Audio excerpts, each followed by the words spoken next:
Chapter 2. Cam's father turned and looked at the balcony and at the rest of the theater. "Look how crowded it is here," he said. "And I'll bet lots of these people saw Shoe Escape when it first came out. They want to see it again, just as I do." Cam tapped her mother on her shoulder and asked, "Can Eric and I get some popcorn?"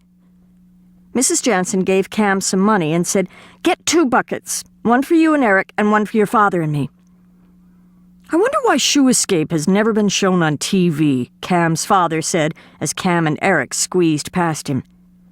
As Cam and Eric walked down the aisle toward the swinging doors, Mr. Jansen called to them, "Hurry back!" The lobby was still crowded. There were a few people waiting to buy popcorn, candy, ice cream, and soda. "I'll wait in line," Eric said. "I want to test your memory again. Look at me the way you did the last time." Cam stood back and looked at Eric. She was also careful to look at the other people in line.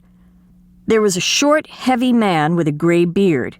After him, there were a woman with a large red hat, 2 older boys, a woman in a pink running suit, and Eric.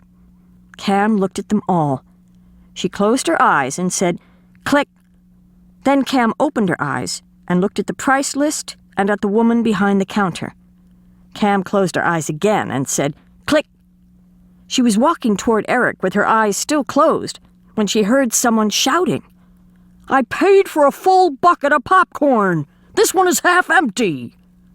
Cam opened her eyes. It was the man with the gray beard who was shouting. He was showing the people in line his bucket and asking them, "Does this look full? Does this look full?" Eric whispered to Cam, "That bucket is almost full. I don't know why he's making such a fuss." The theater manager came out. He asked the woman behind the counter what the problem was. She pointed to the man with the beard. "Oh, it's you, Mr. Bender," the manager said. "Look, I don't go to your theater to make trouble. I wish you wouldn't come here." "Well, in my theater," Mr. Bender said to the people in line, "our popcorn buckets are filled to the top. And people coming to Bender's Bargain Theater get to see a triple feature. 3 great movies for the price of 1. The theater manager took the bucket from Mr. Bender. He gave it to the woman behind the counter. "Please pour some more in for Mr. Bender," he said. The woman poured a huge scoop of popcorn into the bucket. When Mr. Bender walked away with it, popcorn spilled. He left a trail of popcorn from the counter to the doors of the theater.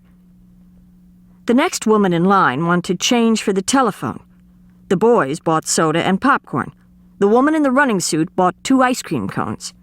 Then Cam and Eric bought 2 medium-sized buckets of popcorn. They were filled to the very top.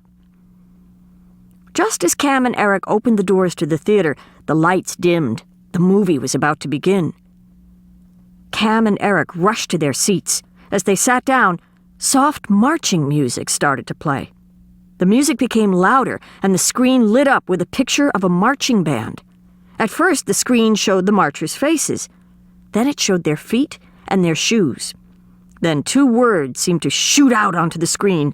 Shoe Escape. There were pictures of the movie's stars, Joe Roberts, Angela Kane, and Robert Allen. After their faces and names were shown on the screen, their shoes were shown.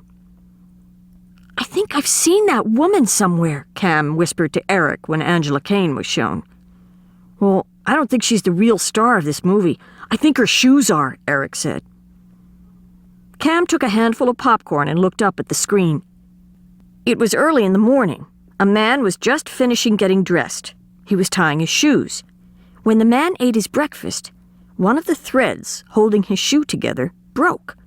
Another thread broke. As the man walked along a busy street on the way to work, threads on both shoes opened up. His shoes were coming apart. The man stopped and waited at a corner. Other people stopped too. The threads on their shoes were opening up. Without looking away from the screen, Cam quickly ate the popcorn in her hand. As she took another handful, Eric whispered, "This is scary." "It's only a movie," Cam told him. "It could never happen." The man was standing in an elevator. Other people in the elevator were talking to him, wishing him a good morning. Then the screen showed their shoes. The threads on the other shoes were breaking too. The man got off on the 8th floor of the building, but the doors to the elevator didn't close. The man sat down at his desk. He felt something move beneath him. It was his shoes. They walked off his feet and ran out the office door. In the hall, other shoes were running. They all ran into the elevator. The doors closed. At the 7th floor, the doors opened and more men's and women's shoes ran in. Then the screen became dark. "What happened?" Cam asked. "It's the shoes," her father said. "They're all getting together. The movie gets real exciting now." "I don't mean about the shoes. Why did the movie stop?"